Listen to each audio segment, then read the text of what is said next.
Tu dois positionner tes enfants. S'il y avait peut-être quelqu'un qui t'avait positionné, il y a des erreurs que tu n'aurais pas fait. Alors toi, aujourd'hui, tu positionnes pour que lui ne commette pas ces erreurs. Au nom de Jésus. Même quand tu vois ton fils, ta fille, ton aîné, tu dois regarder avec courage. Tu lui dis, toi, tu ne seras jamais comme moi. Toi, tu es meilleur que moi. Tu es ma version améliorée. Est-ce que quelqu'un a entendu? Ou on m'a envoyé des hommes et des femmes distraits. Je disais, quand tu regardes ton aîné, tu dois lui dire, toi, tu es ma version améliorée. Toi, tu seras plus grand. Toi, tu seras plus puissant. Toi, tu seras plus fort. Tu seras plus consacré. Tu vas honorer Dieu plus que moi. Tu ne vas pas tomber là où je suis tombé. Là où je suis tombé, le trou est bouché. Dis à ton voisin, là où je suis tombé, le trou est bouché. Redis à un autre, là où je suis tombé, le trou est déjà bouché. Le trou est déjà bouché, ton fils ne va pas voir le trou. Ton fils va passer, ta fille va passer. Il ne verra pas le trou est déjà bouché. Il ne pourra pas voir. Il ne pourra pas tomber au même endroit. J'étais en train de prier avec une sœur. À 1h du matin, je crois, je lui disais, l'histoire avec le Saint-Esprit, l'histoire négative ne doit pas se répéter. Que quelqu'un dise à un voisin connecté, l'histoire ne doit pas se répéter. Quand tu parles, est-ce que tu parles comme un enfant ou tu parles comme un adulte? Parce que dans l'école de sagesse, on apprend à être un adulte et à être un enfant. Tu parles comme un enfant ou comme un adulte. Un enfant répète ce que je dis. Un adulte, quand il le dit à son voisin, il pense à ses erreurs. Il pense aux histoires qui ne doivent pas se répéter. Dis à un voisin, l'histoire ne doit pas se répéter. Celui-là ne répond pas bien. Regarde un autre. Dis-lui, l'histoire ne doit pas se répéter. Ce qui t'a humilié ne doit pas se répéter. Ce qui t'a abaissé ne doit pas se répéter. Je lance l'onction auprès d'une âme. Ce qui t'a humilié ne doit pas se répéter. Salomon ne doit pas être humilié comme David. Salomon n'a jamais fui face à qui que ce soit. David a fui et il a clôturé l'histoire. L'histoire ne doit pas se répéter. Là où tu as été chassé, ton fils ne sera pas chassé. Là où tu as été chassé, ta fille ne sera pas chassée. Là où on t'a fermé la porte, ta fille, on ne peut pas fermer la porte. L'histoire ne doit pas se répéter. Si tu as eu ton fils, ta fille hors mariage, tu dois décider que lui va se marier. Il aura des enfants dans le mariage. J'ai besoin de parler, je sens que je dois parler. Est-ce que je parle? Je suis en train de prophétiser, je ne prêche pas. Est-ce que je peux parler? Je dis, si ton fils a été engendré en dehors du mariage, tu le regardes fixement et tu dis, toi, tu vas te marier. Tu auras des enfants dans le mariage. Est-ce que quelqu'un m'entend? Si ta mère, voilà pourquoi un adulte doit connaître l'histoire de son père et de sa mère. Si ta mère était deuxième femme, elle n'est pas la première, tu dois te dire à toi-même, moi, mes enfants seront des enfants dans des mariages légaux. Ils ne seront pas de deuxième, de troisième, de quatrième femme. Qui a entendu? Amen. Parce qu'il y a des gens qui m'entendent, il y a des gens qui m'écoutent. Tu dois regarder dans ta famille. Si ton père a été polygame, tu dois regarder ton fils. Tu regardes ta fille. Tu dis, toi, il n'y a pas de polygamie sur ta tête. Tu ne seras jamais, jamais, jamais, jamais, jamais, jamais, jamais, jamais dans un foyer polygame. Tu refuses que l'histoire se répète. Un héros qui laisse l'histoire se répéter n'est pas un héros, il est un raté. Un héros ne laisse pas l'histoire se répéter. Ta mère, elle travaillait quelque part. Elle a été engrossée par le patron. Et c'est là que toi, tu es venu. Tu dois dire, l'histoire ne doit pas se répéter. Aucun enfant dans ta maison ne doit être engrossé. Aucun enfant de ta maison ne doit engrosser. Dis à un voisin qui est connecté, localise. Dis à un voisin qui est connecté, l'histoire ne se répétera pas tant que Jésus est dans ma maison. Ça ne peut pas. Ça ne peut pas. Ça ne peut pas. Les larmes de ta chambre ne sortiront jamais de ta chambre pour localiser ton fils, pour localiser ta fille. Les larmes de ta chambre resteront dans ta chambre et ne sortiront jamais. Est-ce qu'il y a quelqu'un qui m'entend? J'entends. Je disais, je ne prêche pas, je prophétise. Je dis ceci. Sarah a été ménopausée. Elle a pleuré pour avoir un enfant. Finalement, Isaac est venu. Et lorsqu'Isaac a sa femme, Rebecca aussi cherche l'enfant. Isaac dit non, l'histoire ne doit pas. L'histoire ne peut pas se répéter. Isaac dit non, ça ce n'est pas normal. Seigneur, donne à ma femme un enfant. L'histoire ne peut pas se répéter. Et lorsqu'Isaac, Rebecca tombe enceinte, puisque l'histoire ne devait pas se répéter, Rebecca n'a pas un enfant. Parce que l'histoire ne doit jamais se répéter. Dis à ton voisin, j'aurai 2. Dis à un autre, mon enfant aura 3. Ce que tu as pu avoir, ton enfant aura le double. Ce que tu as pu posséder, ton enfant aura le triple. Ce que tu as pu posséder, ton enfant aura le quadruple. L'histoire ne peut pas se répéter. Lorsqu'on dort à terre, c'est pour que son fils ne dorme pas à terre. Lorsqu'on meurt de faim, c'est pour que le fils ne meure pas de faim. Lorsqu'on marche à pied, c'est pour que le fils ne marche pas à pied. Lorsqu'on jeûne pendant 12 jours, c'est pour que Salomon ne jeûne pas pendant 12 jours. Ça tombe sur ta tête au nom de Jésus. Que quelqu'un lève sa main droite et dise, j'ai reçu les prophéties.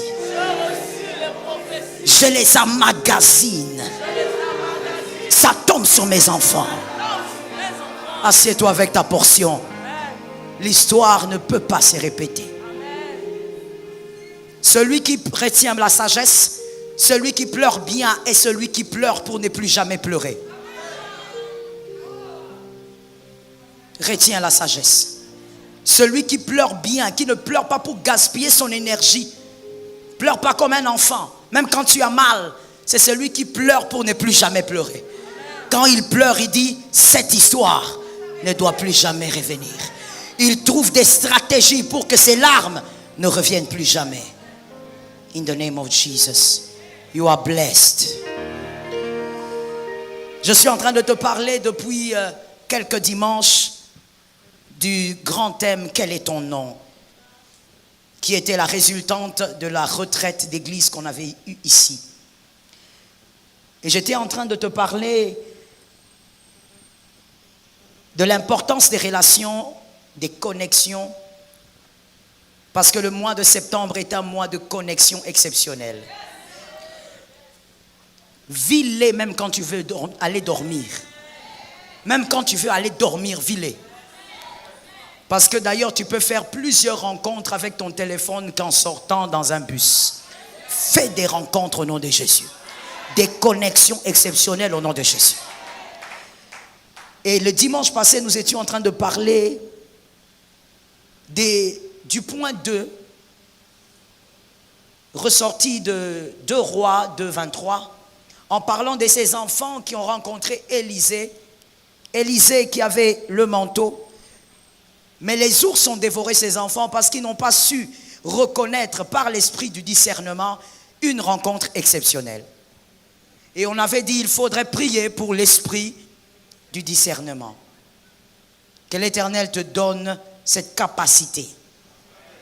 Dans cette saison que tu discernes, que tu saches qu'est-ce qui est bon pour toi et qu'est-ce qui ne l'est pas.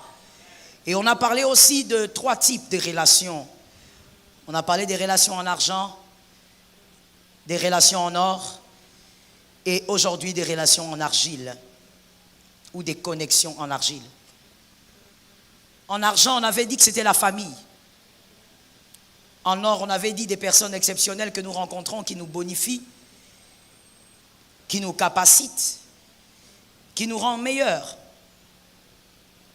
Des personnes qui ont la capacité de nous rendre meilleurs par leur intelligence, par leur sagesse, par leur façon de faire.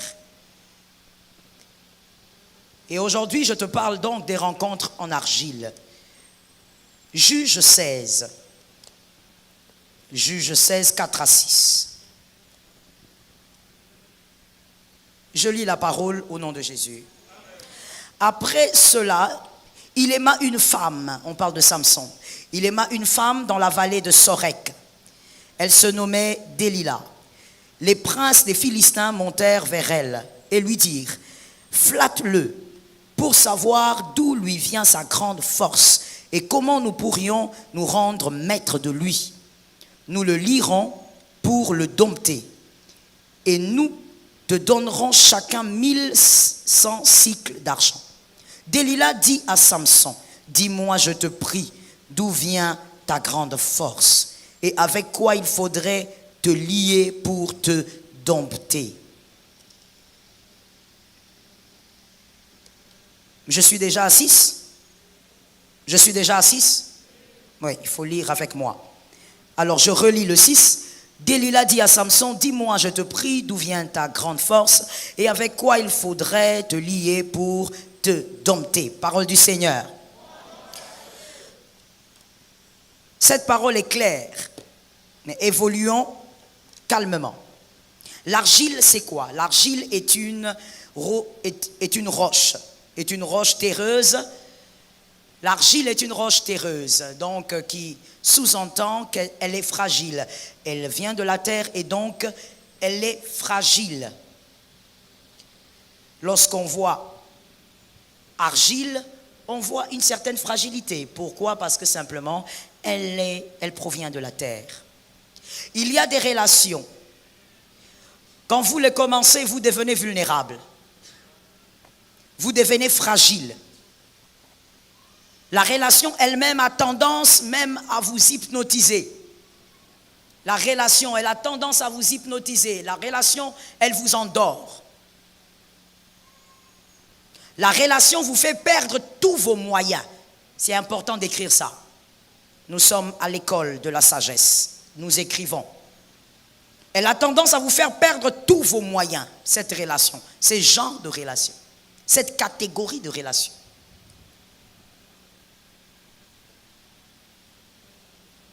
Il y a même des gens qui pensent que c'est le type de relation qu'il faut avoir ou de sentiment qu'il faut avoir lorsque tu veux rencontrer la femme de ta vie ou l'homme de ta vie. C'est-à-dire que tu dois être dans un état où tu perds tous tes moyens parce que tu es fou amoureux ou folle amoureuse. Je dis à quelqu'un ceci, c'est une parenthèse. Et regarde-moi, n'écris pas, c'est une parenthèse. Parce que tu dois comprendre ça. Surtout toi qui es célibataire, retiens pour la vie. Une chose qui engage toute une vie ne doit pas te faire perdre tes moyens. Tu n'as pas compris, voilà pourquoi tu n'as pas dit Amen. Je reprends alors pour que tu comprennes. Une chose qui engage toute ta vie comme le mariage ne doit pas te faire perdre tous tes moyens. Tu dois choisir avec beaucoup de lucidité. Tu ne dois pas dire non, comme je suis tellement amoureuse, je suis dépassée, c'est que c'est lui l'homme de ma vie. On ne choisit pas pour une chose si importante sans avoir toute sa lucidité. Tu dois avoir toute ta tête parce que ça engage toute ta vie. Voici quelques éléments de sagesse à retenir. Que quelqu'un me dise école de la sagesse.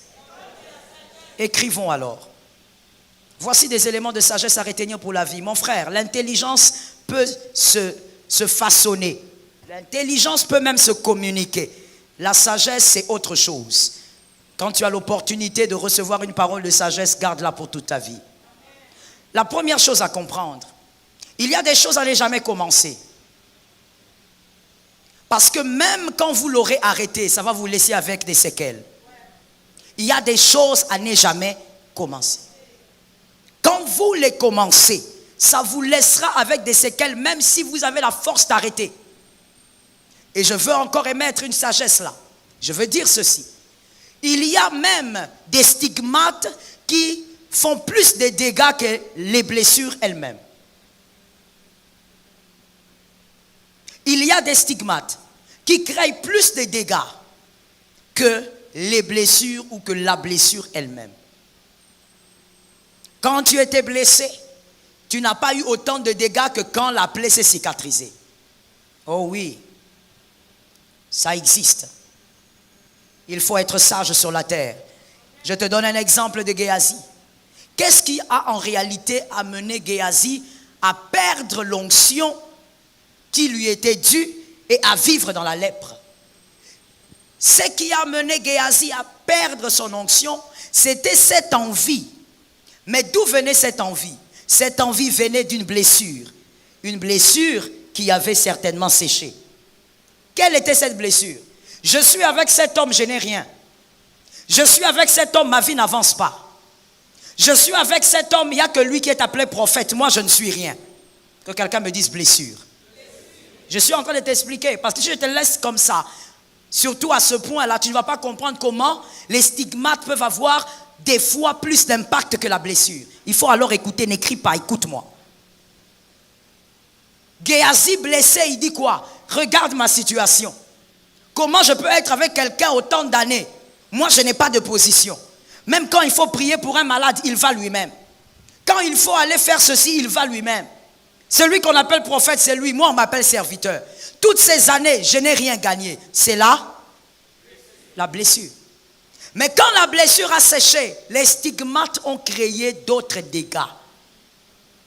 Géasi est allé récupérer, il a dit, voici l'occasion même pour que j'aie même des nouveaux vêtements. Regarde celui-là. Lui ne veut pas prendre parce que lui il est positionné. Moi je n'ai rien, je vais récupérer. Les stigmates ont créé des dégâts plus que les blessures que Géasi avait. Des fois, les stigmates créent des plus grands dégâts.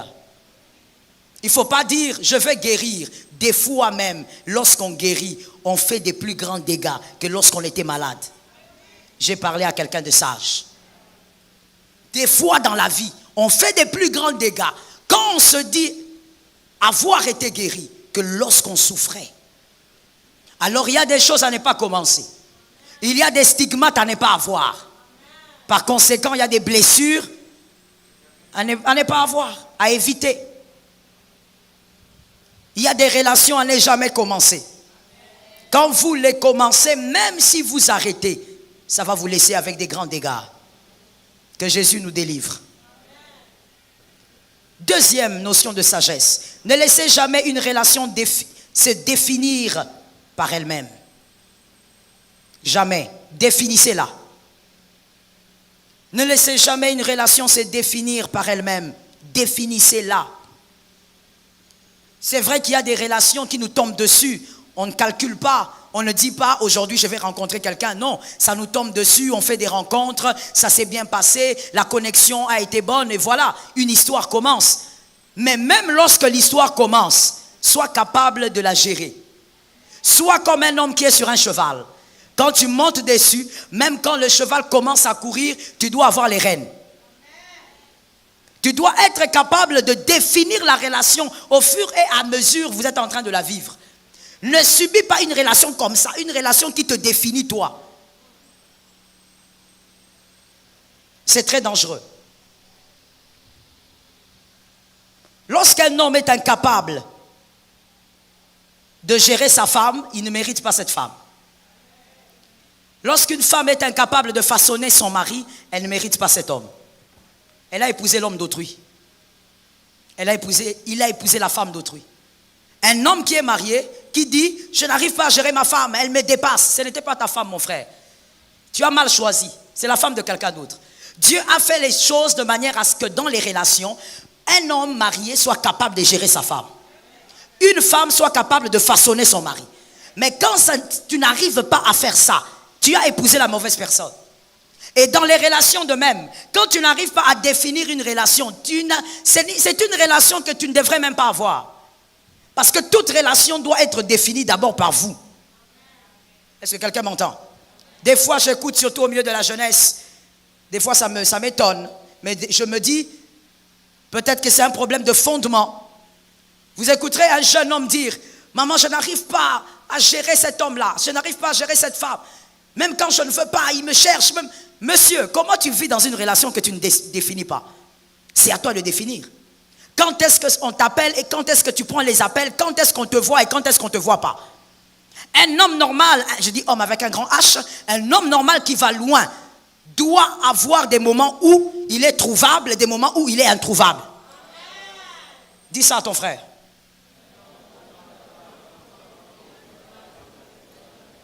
Mais toi, Enoch, toi tu as des amis qui disent, même si on va chez lui, on va le trouver. Même s'il est occupé, il va venir. Et quand ils arrivent effectivement, même quand tu priais, tu sors.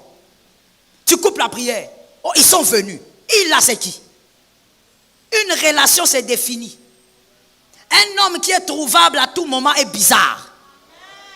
Parce que si tu es trouvable à tout moment, c'est que tu ne travailles pas. Or, en réalité, tu devrais travailler. Et tes moments de travail, ce ne sont pas des moments de causerie. J'aime cet amen-là. Quand tu ne me donnes pas un amen, c'est comme si tu es paresseux. Tu ne peux pas être trouvable quand tout le monde le veut. Y vient, il te trouve. Z vient, il te trouve. I vient, il te trouve. Mais finalement, toi, tu es comment? On définit les relations pour ne pas la subir. Troisième notion de sagesse. Lorsqu'une relation commence à vous gérer, sentez-vous en danger. Une relation ne doit pas vous gérer, c'est à vous de gérer la relation. Lorsqu'elle commence à vous manipuler, vous savez, il y a des gens comme ça, et je sais que vous êtes là. Vous avez des relations qui vous manipulent.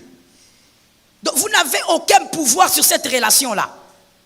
Je connais un homme marié qui a un grand problème avec sa femme tous les jours pratiquement, parce qu'il n'arrive pas à gérer sa relation avec son ex.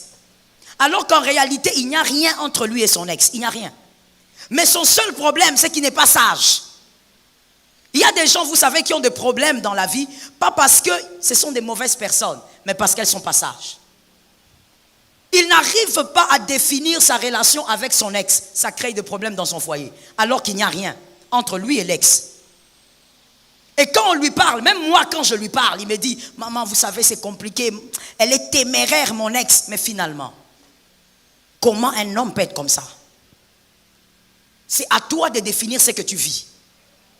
Même la Bible dit, c'est en confessant de la bouche qu'on parvient au salut. C'est-à-dire même les événements qui t'entourent, quand les choses s'imposent.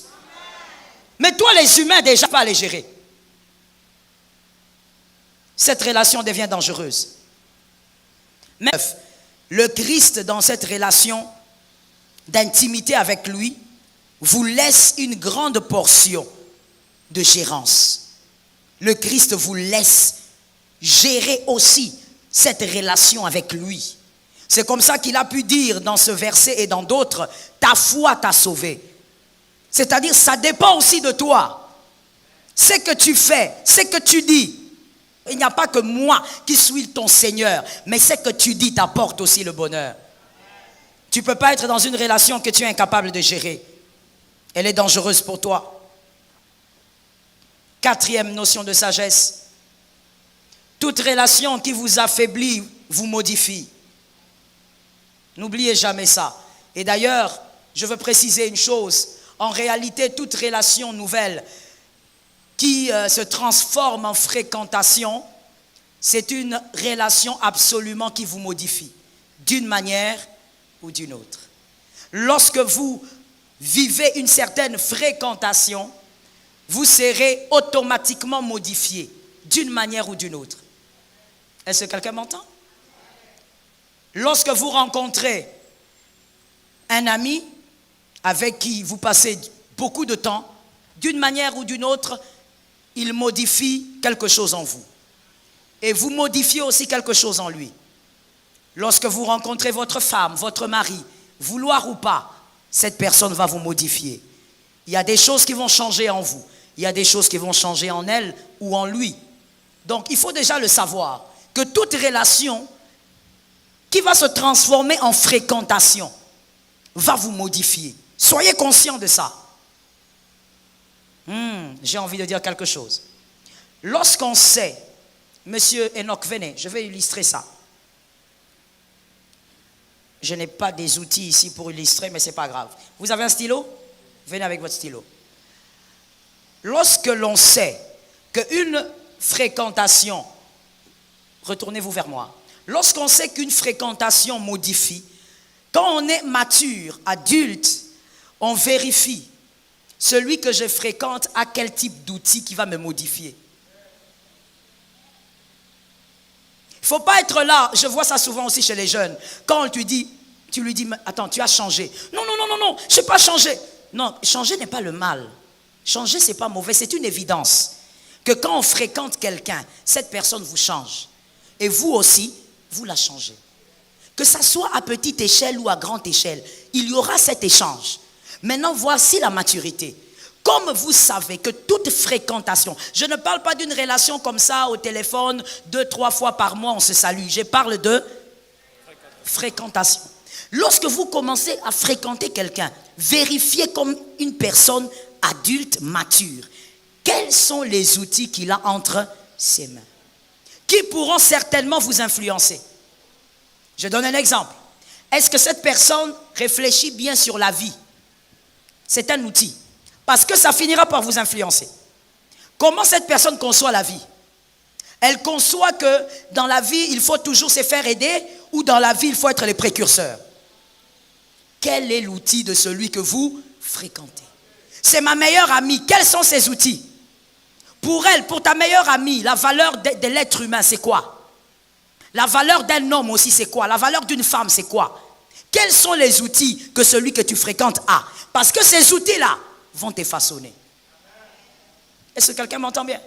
Si tu négliges d'ouvrir les yeux face à ces outils-là, je connais une dame encore, celle-là est mariée jusqu'aujourd'hui par la grâce de Dieu.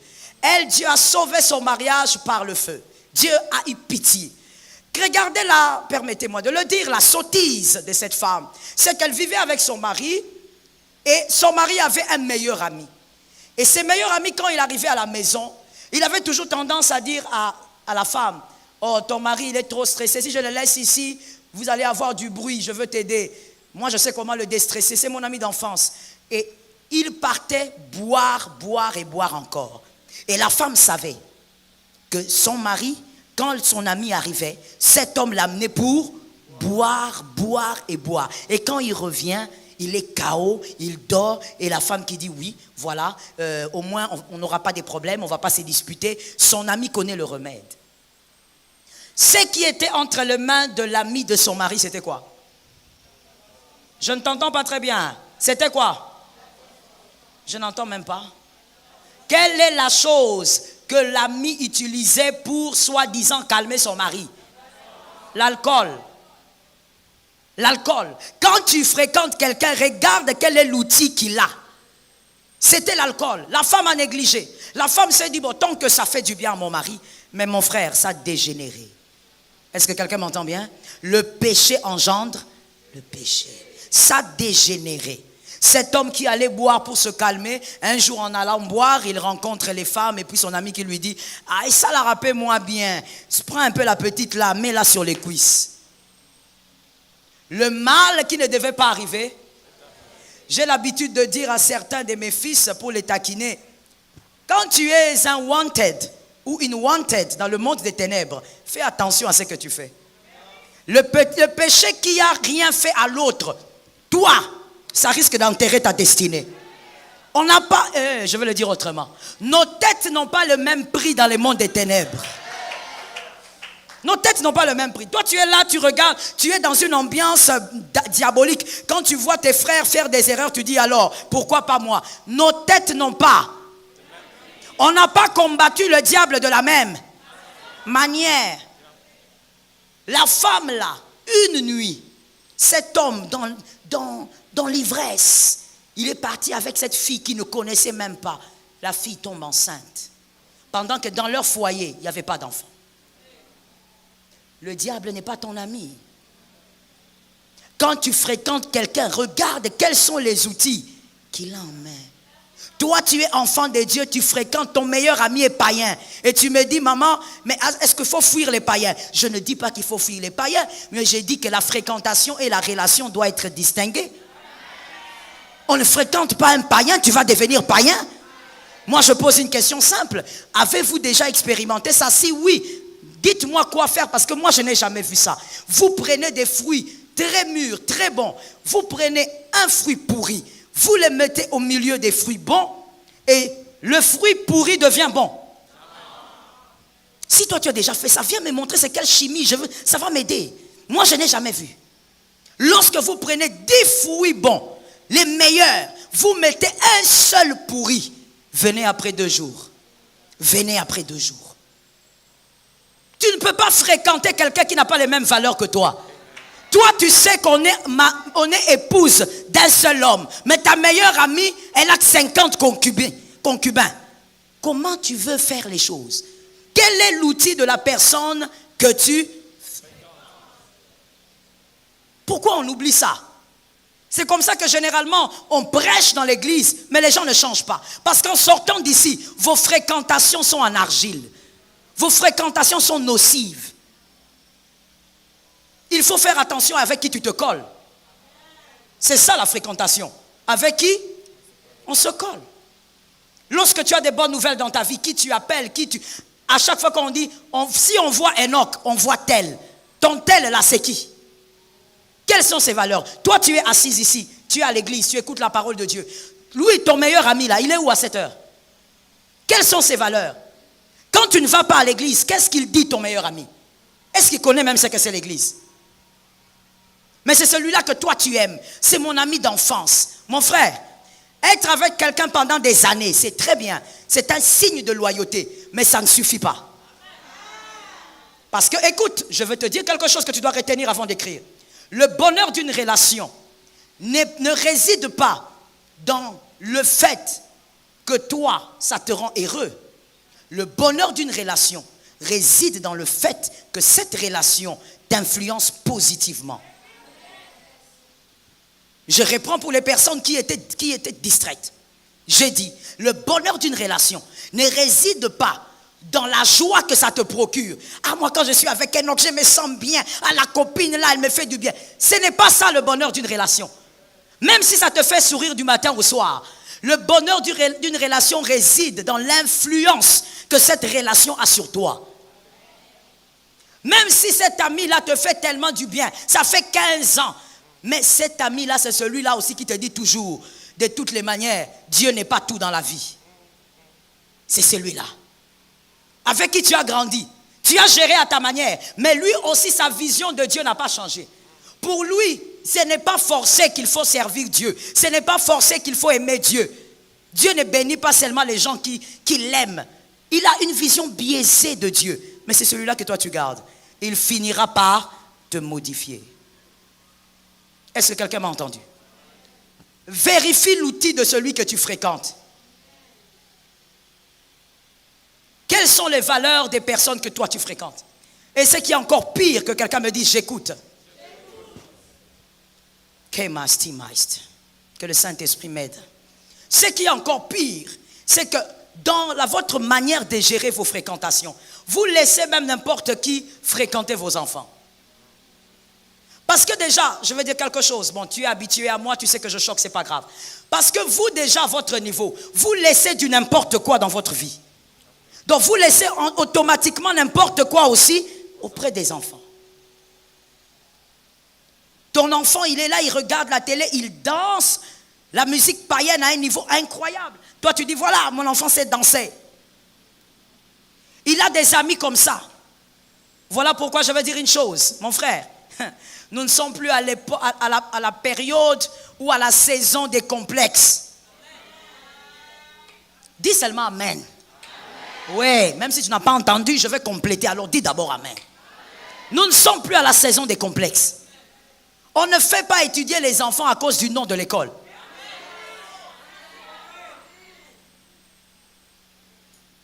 On n'amène pas un enfant dans une école parce que tu as vu qu'il y a des je ne sais pas quoi là-bas.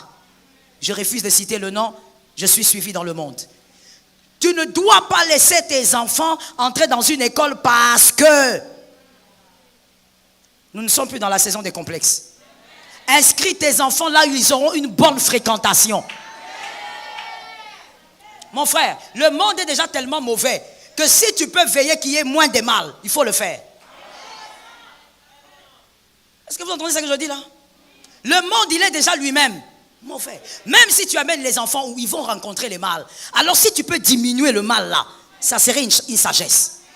Tu prends tes enfants à cause d'un nom, parce que toi tu avais étudié là-bas. Mon frère, nous ne sommes plus dans la saison des complexes. Ça, ce sont des complexes. Vérifie s'il y a une bonne éducation, il y a une bonne instruction. Si là-bas on ne raconte pas n'importe quoi aux enfants, tu les envoies. Non, je veux que mes enfants aillent passer un week-end à tel endroit. Mon frère, tu le fais par complexe ou bien? Là où tu envoies tes enfants, là, il y a des filles qui se baladent à moitié nues. Tu veux que ton fils de 10 ans voie ça. Et après, à 15 ans, quand il va faire 4 enfants dans 4 tribus, il y a un enfant qui parle le Swahili, un autre enfant qui parle le Chiluba, un autre enfant qui parle le Kikongo, un autre enfant qui parle... Incroyable. Il a pompé. Pourquoi? À 10 ans, toi, tu amenais tes enfants dans les piscines publiques. On va nager, c'est le week-end. Papa, si tu n'as pas l'argent pour faire la piscine chez toi, reste chez toi. Je n'ai pas entendu des amens. Si tu n'as pas l'argent pour faire la piscine chez toi, prends la baignoire, mets l'eau, jette l'enfant dedans. Entre dedans. Entre dedans. Fais entrer l'enfant là-bas. Oh maman, ses pieds dépassent. Comme moi, j'ai des géants chez moi, les pieds dépassent. Même si ça dépasse, entrez dedans. Entrez, c'est tout. Oh ma seconde fille m'avait balancé quelque chose. Elle est terrible celle-là. J'intercède ces derniers temps pour elle. J'intercède beaucoup, je vous assure. Elle m'avait balancé quelque chose. Je lui ai dit, mais attends, tu vas seulement nager là-dedans. Même si tes pieds sont... Fais entrer les pieds dans la baignoire. Elle me regarde, elle dit, maman, c'est pas de ma faute. Hein. C'est la faute des parents que j'ai eus. J'ai dit, bon, 50% c'est vrai, mais entre quand même. Non, maman, on est parti à l'Institut français. On est parti là-bas. On a vu, maman, on peut aller faire le basket. J'ai dit, ah bon, vous allez faire le basket ici. Maman, qui sera le coach? Moi. Mais maman, pourquoi tu fais ça? Tu nous enfermes. Je vous enferme et je vous renferme. Et je vous renferme encore. Les mal est déjà grand. Ils finiront par affronter. D'ailleurs, ils affrontent déjà le mal. Si on peut diminuer. Toi, tu vas faire les choses par complexe. Oui, il faut qu'ils aillent aussi avec les autres. Les autres là. Je suis allé faire un tour là-bas. Parce que les enfants voulaient tellement aller là-bas, à l'institut là. Je suis allé faire un tour. Ah, Enoch.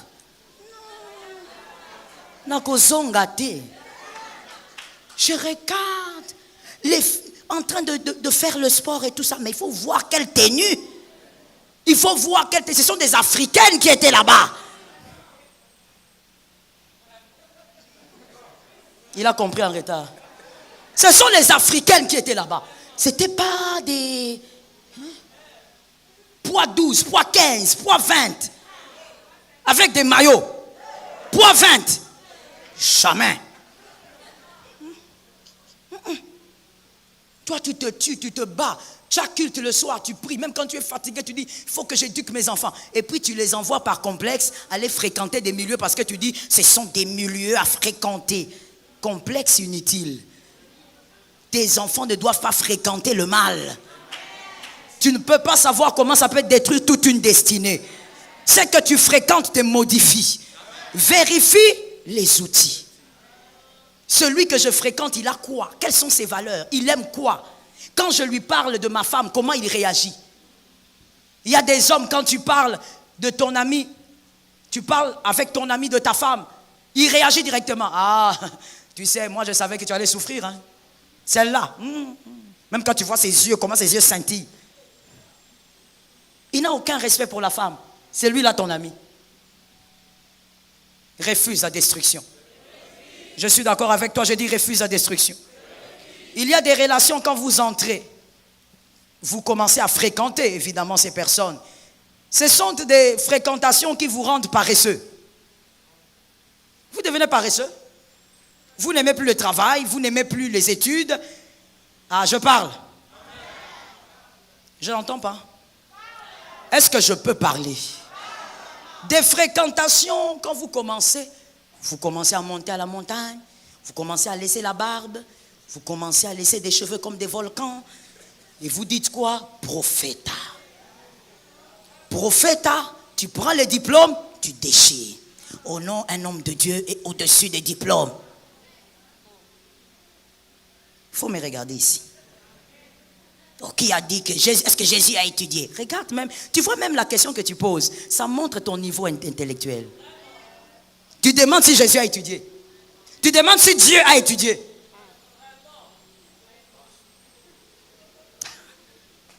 J'allais dire pour toi, les cas, c'est fini. Tu demandes, est-ce que Jésus, montrez-moi là où Jésus a étudié. Moi, c'est pas important, moi, c'est l'onction. Mon frère, tu as l'onction. Tu vas te limiter à lever les paralytiques à la porte de la belle. Ça sera seulement ça ta part. Mais tu ne parleras jamais avec les grands comme Agrippa. Pour parler avec Agrippa, il faut avoir un niveau de discours. Non, cet amen est lépreux, donne-moi un amen. Tu dois avoir un discours. Toi, tu as vu Pierre, il a parlé avec Agrippa. Où ça? On va l'appeler pourquoi? Il a la clé, il reste avec la clé. Ah, les hommes intelligents ont entendu. Ceux qui lisent la Bible aussi ont entendu. Tu resteras avec la clé. Beaucoup de contacts comme ça, tu en auras. Mais tu ne parleras pas avec Agrippa. Tu ne parleras pas avec des ministres. Tu ne parleras pas avec certains hommes. Quand un président va chercher quelqu'un, va dire, cherchez-moi un homme de Dieu. Non, on va t'appeler tel. Qui? Non, non, non. Appelez-moi quelqu'un d'autre. Pourquoi toi, quand tu arrives là, au lieu de dire bonjour son excellence, bonjour son, ça, si, sous. Ça, si. Tu ne sais pas si c'est ça, c'est sous, c'est ça. Non, non, le diplôme n'est pas important. Hey, dis à ton voisin, si tu peux, il faut étudier. Non, il ne faut pas regarder son âge, à moins qu'il ait déjà un doctorat. Parce que même quand tu as une licence, tu peux aller au-delà. Regarde ton voisin, dis si tu peux, il faut étudier.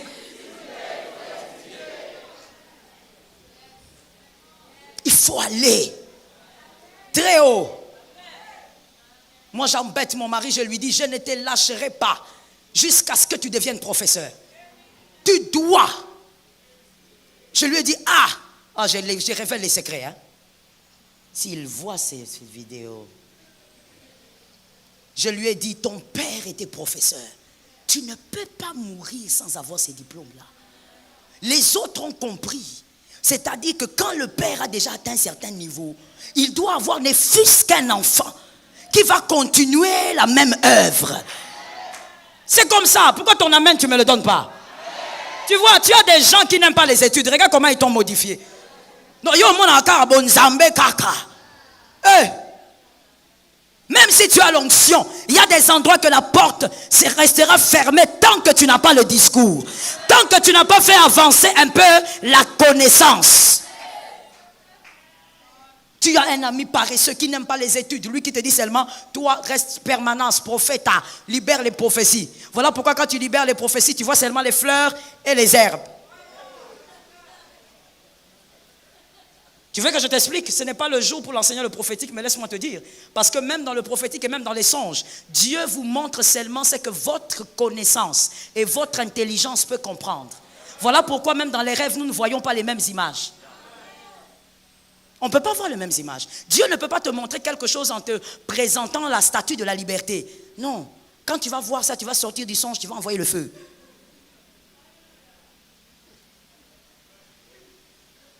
Mais il peut mettre cette image-là dans les rêves d'un Américain. Pourquoi? Parce qu'il sait ce que l'Américain comprend par la statue de la liberté. Toi, il va te montrer échangeur. Mais on c'est comment pour la nuit? Oh, l'échangeur là, c'est beau. J'ai dit l'échangeur, c'est beau. C'est pour t'expliquer seulement que Dieu passe aussi par notre intelligence.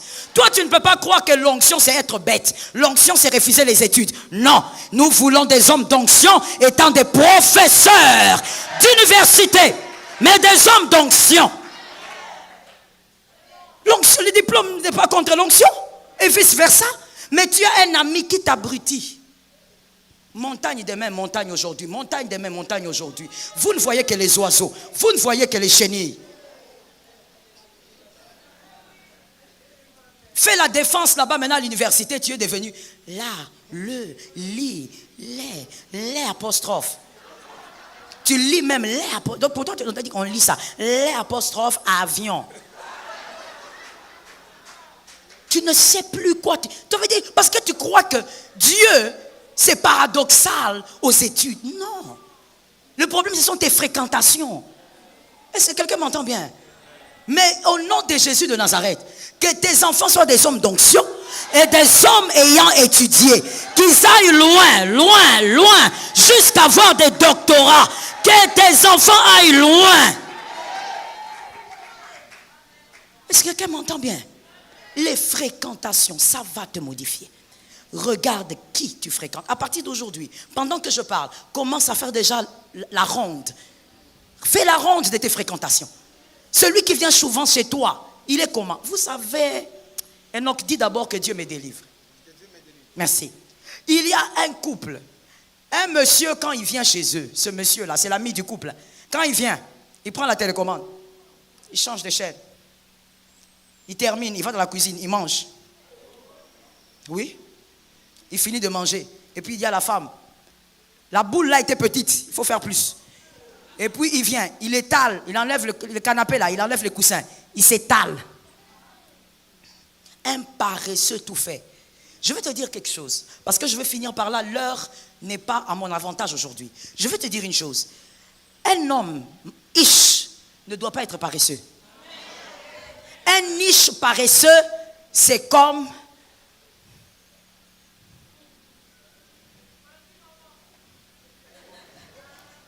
On va me suspendre. Un niche paresseux, c'est une plaie. Depuis Genèse 2,15, Dieu dit à Adam, cultive et garde. Je veux que quelqu'un me dise cultive et garde. Depuis Genèse. Avant même que Ish en arrive, il lui dit cultive et garde. Toi, Ish, cultive. Le jardin est un jardin parfait, mais fais quoi? Cultive, garde, protège. Dans Genèse 2,19, Dieu dit encore à Ish, voici les animaux, nomme-les. J'ai créé, mais toi tu vas nommer. Mon frère, avant d'aller, c'était avant que Ish arrive, oui ou non? C'était avant que Ish en arrive dans la vie de Ish, oui ou non? Alors, monsieur le célibataire, avant de me dire ici mariage ou quoi, il faut nommer. Si tu n'as rien que tu as déjà nommé, il ne faut pas venir. Il y a quelqu'un qui dit non maman, mais vous voulez qu'on vive dans le péché? Non, je veux plutôt que tu ne sois pas paresseux. Un homme, un ish doit apprendre à travailler. Même une femme mariée, elle ne doit pas bébifier son mari. Négativement, je veux dire quoi? Même quand ton mari n'a pas de travail, c'est toi qui travailles, tu es épouse. Tu as la responsabilité de t'occuper de ton mari et de ton foyer. Mais que ce mari-là cherche. Qui ne reste pas là en train de regarder Novelas. Les hommes regardent aussi Novelas? Eh, ce n'est pas possible. Non, raconte. Qui regarde Novelas? Moi, je ne connais même pas. Toi, tu es Ish, tu connais Novelas. Tu connais Antonio Ricardo Sarnondo. Hein? Donc c'est comme ça en fait. Toi, tu es là. Et puis, toi, femme mariée aussi, tu dis quoi? Oui, je suis une femme exemplaire. Je prends soin de mon foyer parce que mon mari est au chômage. Si ton mari est au chômage, il a des mains. Qu'il sorte d'abord de la maison. S'il te demande que j'aille où? Va errer. J'ai envie de parler. J'entre dans les profondeurs des prophétiques. Je dis ceci. Dis à ton mari, va errer. En lingala, c'est quoi? Hein? Yenga. Kende yenga yenga. Dis-lui, va errer. Pourquoi? Parce que même en errant, c'est là que Satan a trouvé Job. Même Satan sait que quand on erre, on peut trouver. Même lui, Satan, il sait. Toi, tu es enfant de Dieu. Va errer. Tu vas trouver. Sors. Oh non, chérie, il fait chaud. Hey. Je connais un homme qui disait à sa femme, chérie, il fait tellement chaud, tu vois mon teint. Je dis à une fille célibataire, tu épouses un homme qui a besoin d'un. Femme mariée, ton mari, lui, il est accroché à son teint. Et puis, tu sais ce qu'il demandait? Le parapluie, parasoleil. Il dit à sa femme, va me trouver alors les parasoleils. Quand il prend le parasoleil, là, il sort. Il n'est pas sorti loin. Il est allé voir son ami encore chômeur qui est à côté. Ils vont regarder le foot avec son ami chômeur. Ils connaissent tous les joueurs. Il est là. Ah ouais, ouais. L'argent de Messi, tu n'auras jamais. L'argent de Drogba, tu n'auras jamais. Un homme ne doit pas être paresseux. Oh non, au Congo, il n'y a pas de travail. Mon frère, n'attends pas le travail, crée le travail. Je n'ai pas entendu. Tu dis au Congo, il n'y a pas de travail. Comment ça arrive à Orange? Toi, tu trouves que tu ne peux pas vendre ça? Toi, non, tu ne peux pas. Ce sont des choses tellement petites. Des choses petites. Regarde comment ton pantalon est court. Regarde comment ton pantalon est court. Ton pantalon, il est court. Ce n'est pas la mode. Tu portes les pantalons des petits enfants. L'argent du pantalon de ta taille, il n'y en a pas. Vous savez, il y a des gens qui ont tellement porté des pantalons courts en pensant que c'était la mode comme ça. Mais en réalité, l'argent des pantalons de sa taille. Mon frère, tu vois les pantalons slim là que tu aimes, il y a aussi ta taille. C'est court comme ça. Et puis, tous les mollets dehors, tu es là. Jamais. C'est cet homme-là que toi tu veux épouser. Tu ne peux pas épouser un paresseux. Mais il y a des fréquentations qui vous rendent paresseux. Tu avais les ailes du travail, mais depuis que cet homme est entré dans ta vie, tu commences à négliger tout ce qui est essentiel pour toi. Il est là en train de te dire, la femme aussi peut te nourrir. La femme, mon frère, que je termine avec ceci. Il faut que je termine avec ceci, que je ferme le carnet. Sinon je vais rentrer. Je finis en disant ceci. Tu ne peux pas accepter, monsieur, je suis toujours avec toi, Ish. Tu ne peux pas accepter une fréquentation, qu'elle soit d'une femme, d'un homme, qui t'encourage à être nourri, vêtu par ta femme. Parce que je vais te dire, une femme, elle peut supporter ça pendant un temps, par amour pour son mari. Mais quand elle voit que c'est les fruits de la paresse, ce n'est pas le fruit d'une crise, mais le fruit de la paresse, la femme, elle va tout doucement commencer à imposer son autorité. Parce que je vais te dire quelque chose. Une femme normale, elle aime un homme qui a une bonne dose d'autorité. Toi, tu es fatigué. Tu es paresseux, fatigué. On te nourrit. Merci, chérie. Hein? On te donne la chemise. Ah, Sokiyote.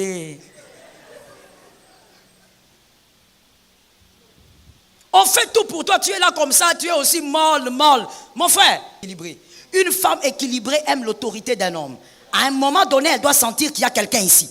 Qu'il y a la différence entre ma présence et la présence de quelqu'un. Toi, tu es fatigué. Même pour l'appeler. Chérie. Tu crois que c'est ça la douceur?